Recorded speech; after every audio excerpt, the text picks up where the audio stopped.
Welcome to the Kintsugi Heroes Podcast, where we share inspirational stories of everyday people going through different challenges and how they overcome them. Please be aware that the story you're about to hear may have moments of deeply felt emotions and personal experiences. If anything you hear has a triggering effect, please reach out to someone who can help keep you safe. If you love this conversation, we'd love you to like and share it with your friends so we can continue to share more inspiration and hope to as many people as possible. Now, listen up for our next hero story.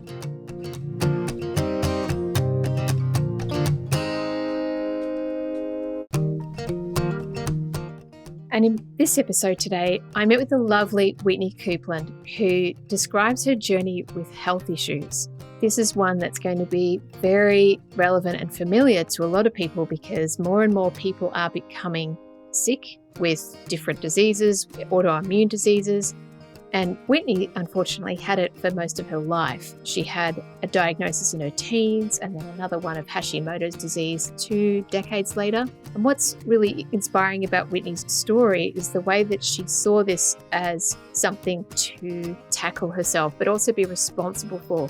She asked, how can I keep my thyroid and how can I stay healthy instead of just succumbing to the medical pressures to just go and get something cut out. But she also wanted to live a quality of life, and she figured it out. She now helps other women to take control of their health and heal naturally so that they can also enjoy their lives. It's a lovely story and it was really inspiring. I love what she's doing and how she's helping others, and I'm sure you're going to enjoy this story with Whitney Coupland.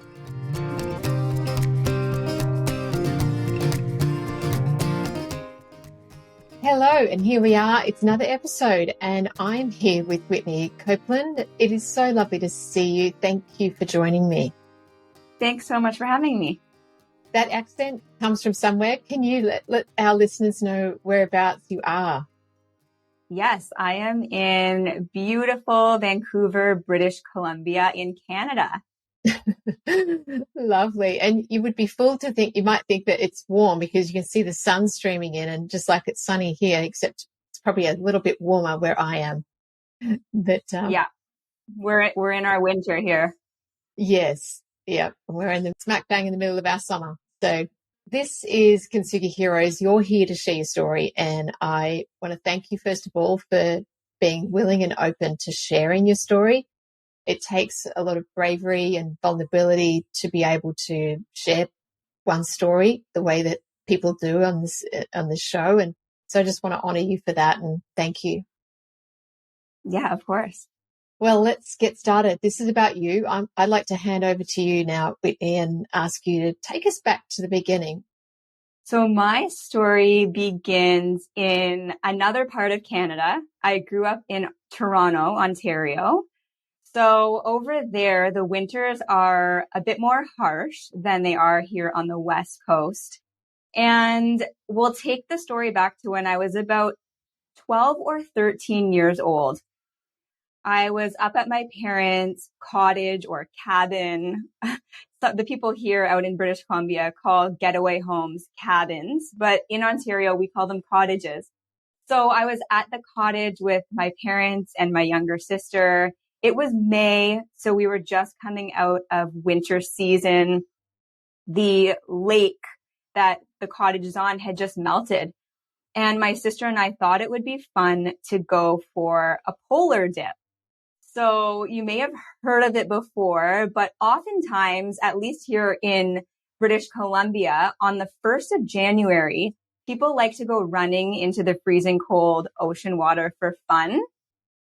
It wasn't really my thing, but my sister and I had this idea to jump into this freezing cold lake water. And so we did. But when I came out of the water, to my astonishment, my hands and actually my right arm was totally white and numb. And so my dad had to actually use his physical force of his hands to get the blood flow going back into my arm and my hand. And that was really strange. So we thought we should get that checked out by the doctor. And it was a very quick diagnosis of something called Raynaud's. Raynaud syndrome, Raynaud's phenomenon. There's different names for it, but essentially your blood vessels constrict prematurely. So the average person would not lose their circulation walking down the freezer or frozen section at the grocery store. But someone like me with Raynaud's, if I catch a chill, then my circulation will start to go, starting with my middle finger. And then if it gets more severe, it can take over the hand. Luckily, since that one situation in the freezing cold lake, I have not had my whole arm go white because I very quickly learned to avoid such situations. So that's really where my story begins. But I think in order to really capture the rest of this story, I do have to fast forward 20 years later, actually in my early 30s, when I received another diagnosis of Hashimoto's thyroiditis, which is I have an enlarged thyroid gland. So I don't know if you can really see it. When I swallow, you can see it, but that's another autoimmune diagnosis. So I had that first diagnosis around, nobody can really pinpoint the age, 12 or 13. And then this second diagnosis when I was pregnant with my second child. So that's really where my story begins, is with these autoimmune diagnoses. So take me through then what happened, I guess when you got this, the second diagnosis, was something going on for you that caused you to go and get a checkup? And then, where did that take you from at that point?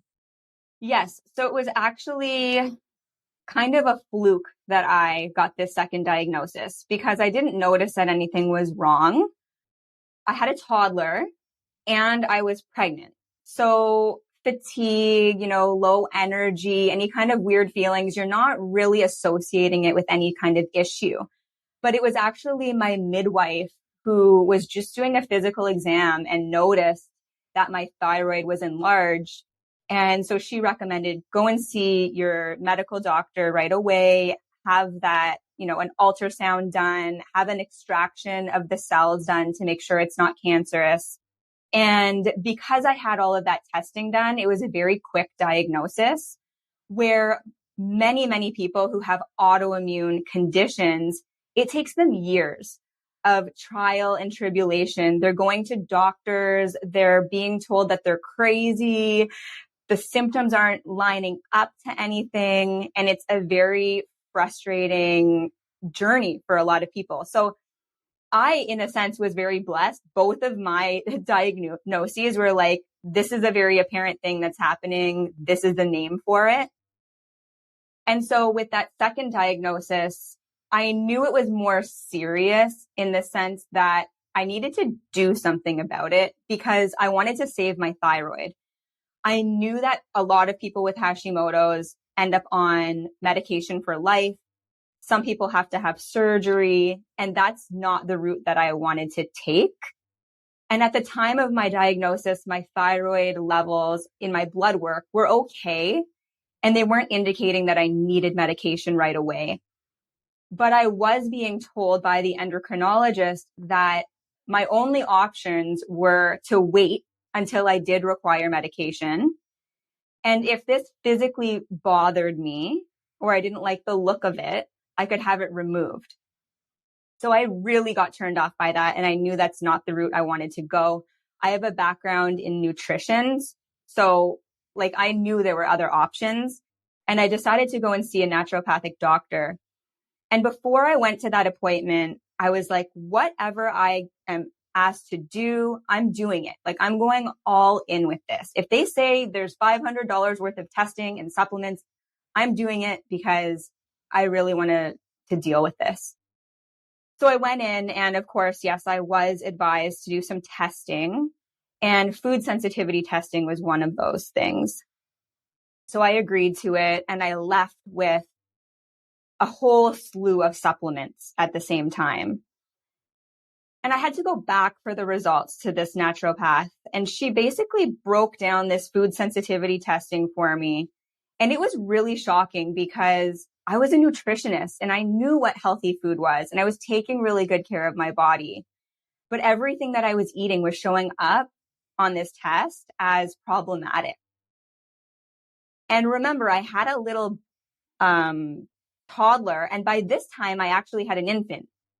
So I was having all this information thrown at me, and it was like, you need to make all these changes. And I didn't know how I was going to do it.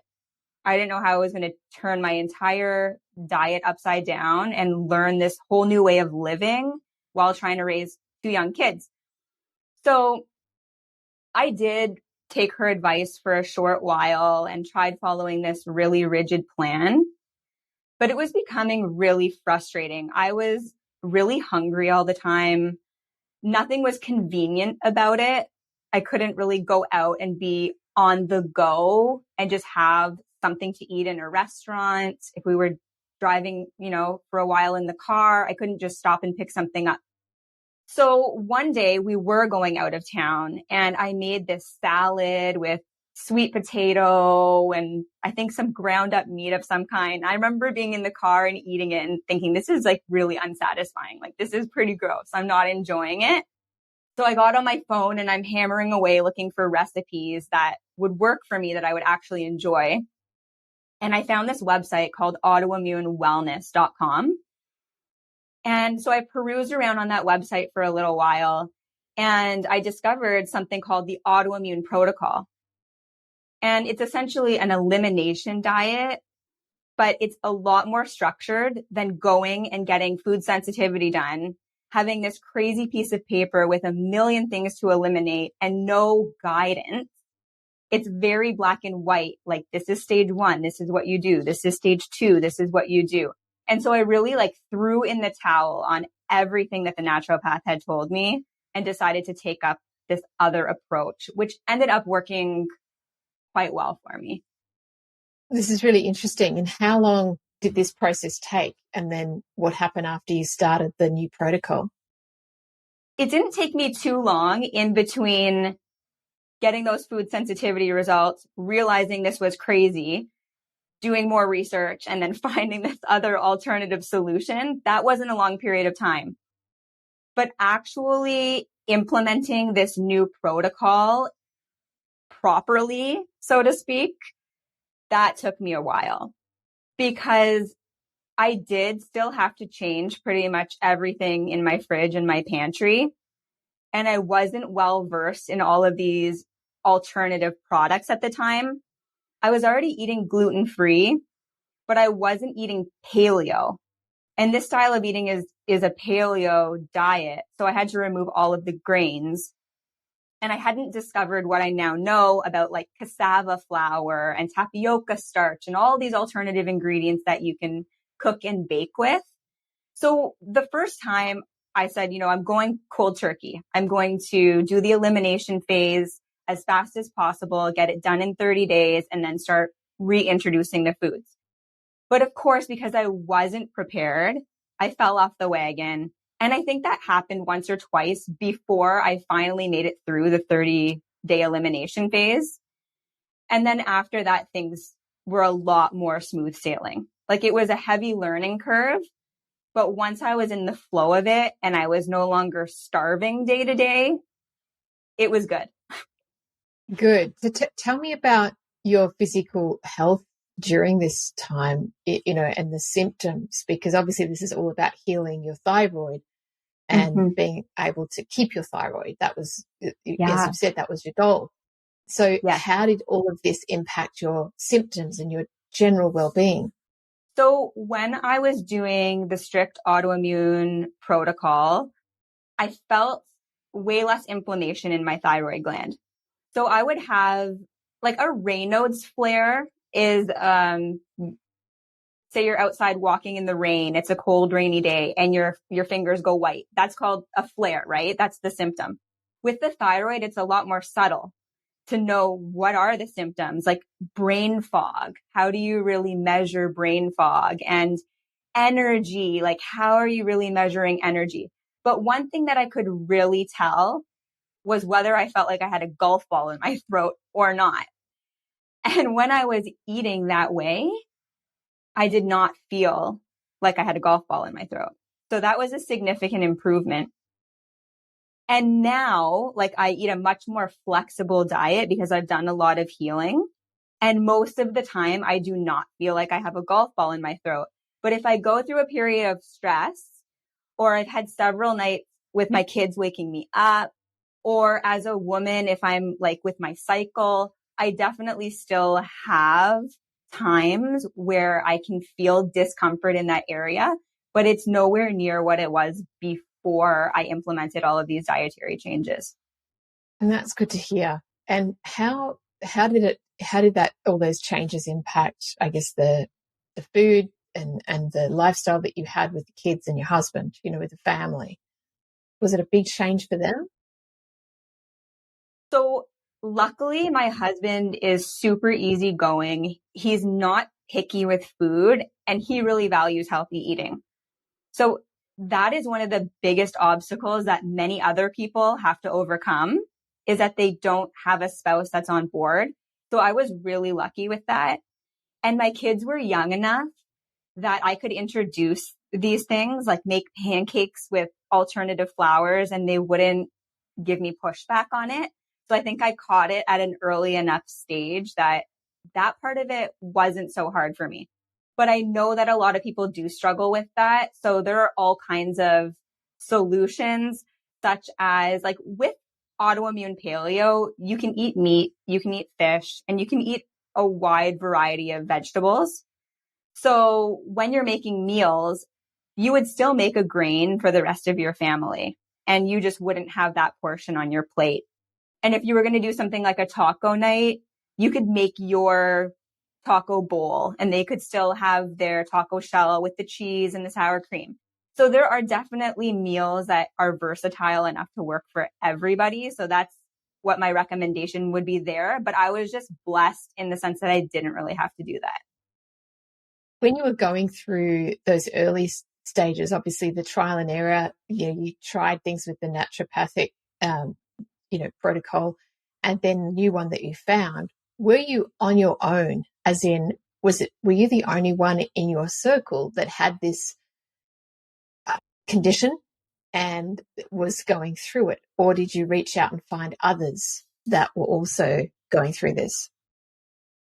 So I was on my own. I know that hypothyroidism runs in my family, and probably a lot of the women who do have this in my family do have Hashimoto's. They've just never been diagnosed. And so therefore they've never gone to do anything about it. But what I did was I loved what I was doing so much that I became certified to basically teach and coach this autoimmune protocol. And so when I did that, it opened me up to a community of hundreds of women who have had all kinds of journeys with autoimmune disease, use this protocol to heal themselves. And now they're out there spreading the word, helping empower other people to say, you're going to be told left, right, and center that there's nothing you can do, that you don't have control, and that this is the Band-Aid solution being offered to you. But if you never question it, then that's going to be your reality. So most of the women that I met in this community have had a level of healing that they want to express to the world. They want to say, look, I was here and I overcame it, and you can too. Like, let me help you. Let me guide you. So I was just constantly uplifted and reminded of how possible it is to heal. And on that website I mentioned earlier, Autoimmune Wellness, there are success stories from people. They had a whole blog going for a while that was just success stories. So there was no way that my brain couldn't take in that evidence. And I think that's such an important part of anything that you want to change. You need to start building a case for it in your own mind. And so I just kept looking for the evidence of possibility. Sorry for the interruption. This is Ian Westmoreland, the founder of Kintsugi Heroes, and thank you for listening to this story from one of our amazing heroes. Our mission is for these stories to provide hope and inspiration to people experiencing life challenges, and to also educate the broader community on how best to provide support. If you would like to help us to continue to produce more hero stories and cover more adversity themes, we would welcome all donations. These can be made via our website, kintsugiheroes.com.au. The donate function is at the bottom of the homepage. We'd also welcome any feedback. You can email me direct using ian@kintsugiheroes.com.au. Now let's get back to the story. I love that. And the words that you're using, it was funny as you're speaking, I was reflecting that those wisdoms really can be applied to anything in life, not just a health crisis. And it's so important, for us to question things and figure out, what, and take responsibility, because that's what you've done, right? You took responsibility for your health rather than listening to a doctor's diagnosis and just accepting the status quo. Oh, well, I'll just get it taken out then, and stay on drugs for the rest of my life. Yeah, exactly. And then it comes down to what you value. And for me, long before I ever had a Hashimoto's diagnosis, I valued my health. And I knew I would do whatever it took to preserve my health. And maybe that isn't for everybody. Like, I definitely know this as a coach when I have people come in for consultations and they've been referred to me, but they have no drive within themselves to make the changes. It's like they're showing up on somebody else's behalf because somebody told them to. So step one is really fostering that internal desire to make the changes. Have you seen people who've come to you or to, the group, and then they just don't have that, and they go back to the easy path, or, what they think is the easy path because they don't want to make those changes themselves? I have, and I've seen people go all in and then self-sabotage in a sense. I mean, just like you said, with all different types of crises, there's a whole spectrum of people. There's the go-getters who are going to do whatever it takes. They show up. They're like, I'm in crisis. I have a diagnosis. I don't want surgery. I don't want immunosuppressants. Tell me what I have to do. I'm going to do it. And then there's the people who really want to do it, but the pressures around them are too strong. Social pressures, pressures from work, you name it. There's all these reasons, and they haven't found the power within themselves to override that yet. But if they want to, they can. And then there's the people who just don't want to make the change. Like, they don't value that over whatever the other indulgence is. And maybe they'll come around, maybe they won't. It's really to each their own. But for me, I speak to the people who want to make the change and they're ready to do it, or they want to make the change and they do need a little bit of hand holding just to get over the edge.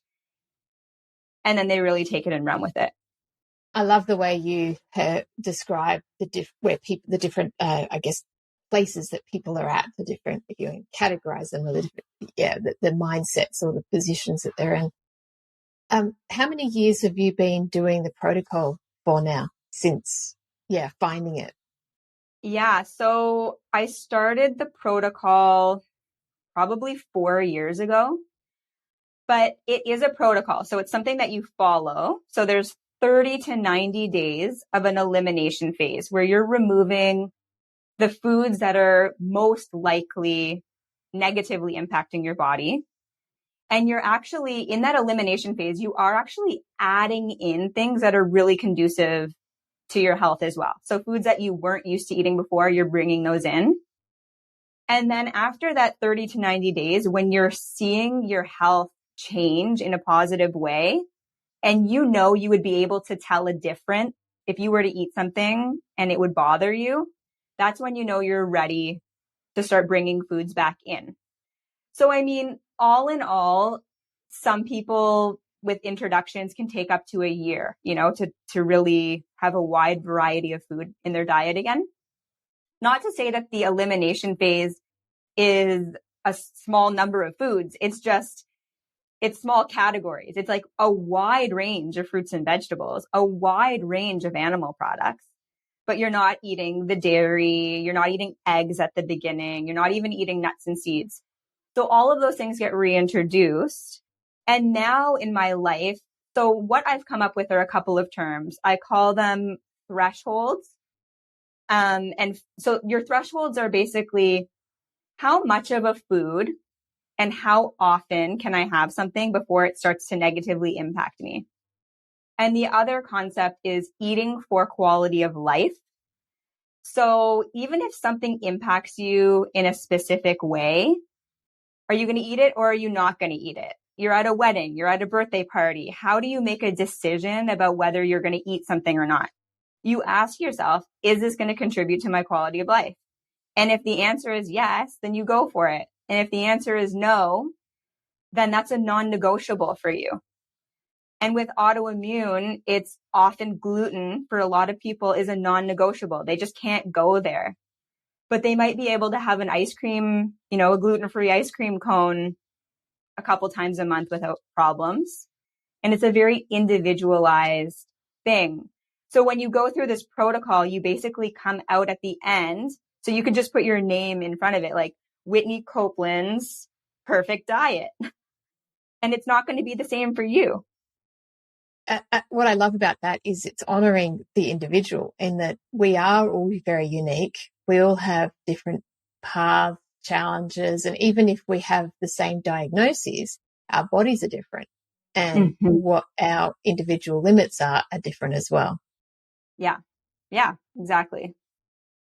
How is life different now for you compared to back when you had the initial diagnoses? Well, a lot has changed for me because of this. So first of all, I think before I had a really hard time making requests, standing up for myself in certain situations, saying no to things. And so I really empowered myself to do that. And at the same time, because I became a certified coach in this autoimmune protocol, I started an online business. And that coupled with the health changes, just put me through this personal development, I don't even know what you would call it, vortex, just constantly having to look at what's going on with me and sort it out, whatever that looks like. And it's now brought me to a place where I'm very much interested in the spiritual aspect of it as well. Because when you're on a personal development journey and you're dealing a lot with the mind, I feel like it's almost inevitable that you start running into the soul. And so that's how I'm different today. It's like, I think completely differently than I did a few years ago. Every situation in life I handle differently. My parenting is different because what I implemented in my health, I implemented in my business. Now I implement it in my parenting and in my relationships. And I don't love the term or that sentence, how you do one thing is how you do everything. I know it's so cliche, but I believe what you learn in one area can be applied to other areas of life. So true. It's so true. We don't, life is a symbiotic collective of experiences and we can't compartmentalize them. It's like the human body, right? You can't say that the hand is not connected to the other hand because the whole body is connected. One thing actually does impact the other. And so how you approach things, like you've just explained, is impacted by the journey, the learnings that you have, and then what you can then take to the next thing, whether it's the parenting or business or relationships. It's a really positive outcome. It's a beautiful insight that you've had through this journey. It's really lovely. Yeah, and I'm very grateful for it. And I think when I talked about the spiritual side of it, where I'm at now, it's like, thank you for this illness. It's taught me so much. I realized I have to use my voice. That's a big thing with thyroid, is using your voice, communicating, getting your message out. Thank you. And now I'm done with this. We can move on, right? Like I got the message. I've learned my lesson. Now let's let the rest of this healing take place, and my thyroid can come back into complete balance now. So that's where I'm at now. Like I haven't made it to the end of my journey with this, but I feel like it's within arm's reach. That's fantastic. So positive to hear. And I love the connection to something more spiritual, the lesson, the journey, and just accepting and embracing it. And I've seen many people, no matter what they've gone through, when they've come on this show and they've talked about their journeys, a lot of them have had that, not only the acceptance and the realizations, but they've actually said, I was meant to go through this to help me then fulfill my purpose. It's actually part of my reason for being here. And I think when you get to that place, it's a really special, it's just really heartwarming, and it just feels like there's this alignment, universally. The person can then start the next phase of their life at that point. Yeah, I like it because when you have this realization, there's really no confusion. There's really no going back. It's like, I've had this realization. I know what my work is. And now all I have to do is take steps in that direction. I don't have to be in search mode anymore of what to do. I just need to do it. Just start doing it. I love that. No longer in search mode. Yeah, exactly. You've arrived to where you need to be, and all because of this challenge, this illness that you've had. It's brought you to here. Oh, it's beautiful. What wonderful reflections. As we come to a close, you've given a lot of insights and also, I guess, advice in a way, based on your story. But I'm wondering if there is someone that's listening to this story and they have perhaps a similar diagnosis. What would you like to say to them that might help them on their journey? I think the number one thing is to listen to yourself, because you're going to get opinions from so many other people and they're all going to conflict. And you're going to go online and you can find evidence to support any one of those conflicting things that you've heard. So the person who knows best is you, and anybody else in your space is simply an advisor, and you can take or leave what they have to say. And the second part of it is, if something doesn't feel good, don't do it. And the practical example of this, even with the autoimmune paleo diet, it's like, don't force yourself to eat foods that are disgusting, right? Like I was eating that mushy sweet potato, like spinach, no seasoning in the car. And I was like, what am I doing? Like I cannot go on in life eating like this. And so I found taco bowls and pancakes and all of these wonderful things that I looked forward to eating, and truly were, to this day, like more satisfying than the old versions, because the mental part of it is, this tastes good, but it's also nourishing my body. So if you follow your intuition on what to do and your preferences on what you like and don't like, you're going to be much better off than I was at the beginning of my journey. Great advice. So, so important to listen to yourself and honor what's, coming up for you, for sure. Yeah.